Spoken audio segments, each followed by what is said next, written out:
collaboration. Kumbaga sabi nga po ng ating presidente, full government approach. So this is what we are doing, no? In coordination with the local traffic enforcement, the local government unit, so even the barangay, up to the barangay level. Samantala, naudyot din ang panangalian ng ilang jeepney driver sa Mayroas Boulevard, Pasig, Pasay nang paghuhuli sila dahil sa illegal parking. At yung lang, ako na po, wala kayong magagawa at bawal dito.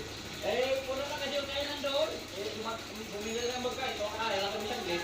Sa may Quirino Avenue naman sa Paranaque, pinag-aataka mga sakyang lagpas na sa dapat ay lakaran ng mga tao ang pagkakaparada.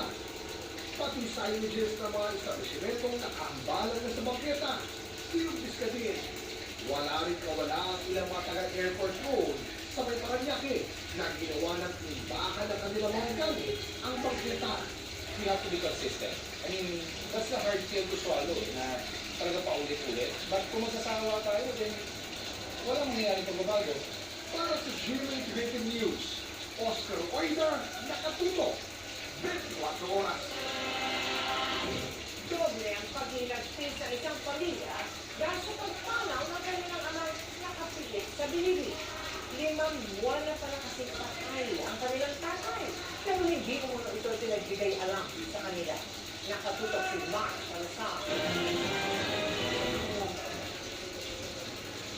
May 17, 2024 nang ipasok sa New Bilibid Prisons Compound bilang person deprived of liberty si Mariano Kalugay. Nang dalawin ng anak, makalipas ang 2 buwan, napansin ito ang panghihina ni Kalugay. Pagpunta ko po doon, medyo hindi na po